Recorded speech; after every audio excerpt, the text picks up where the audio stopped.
Okay, Bill, let's start out, first of all, demonstrate for us a single electronic payment. Thank you. Yes. Single electronic payment is the payment that I want to pay my taxes that day. And I choose the amount, I choose the property that I'm going to pay on. And it's very simple.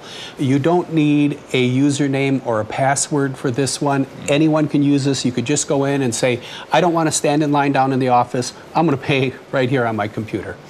So you go in, the first thing it asks for is your duplicate or parcel number. These are both found on your tax bill. Once again, if you don't have a tax bill, you don't know what these are, call our office. We'll be happy to provide this. And so I'm going to go ahead and put in a duplicate number for a property that I'm familiar with, which is my own. Okay.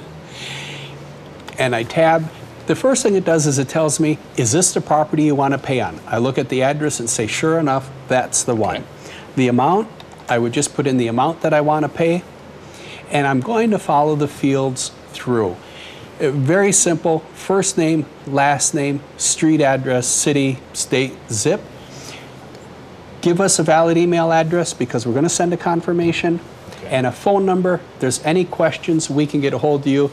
Why would somebody have questions? We had somebody who wanted to pay $1,000, put the decimal point in the wrong place, put in $10,000. We called them and said, did you really want to pay? Oh, heavens no. And that's also important when it says up here, double check your entries. Yes, yes. And one of the nice things too is if you do make a mistake and you hit that submit button, call us immediately. We can actually go and look at this and edit it.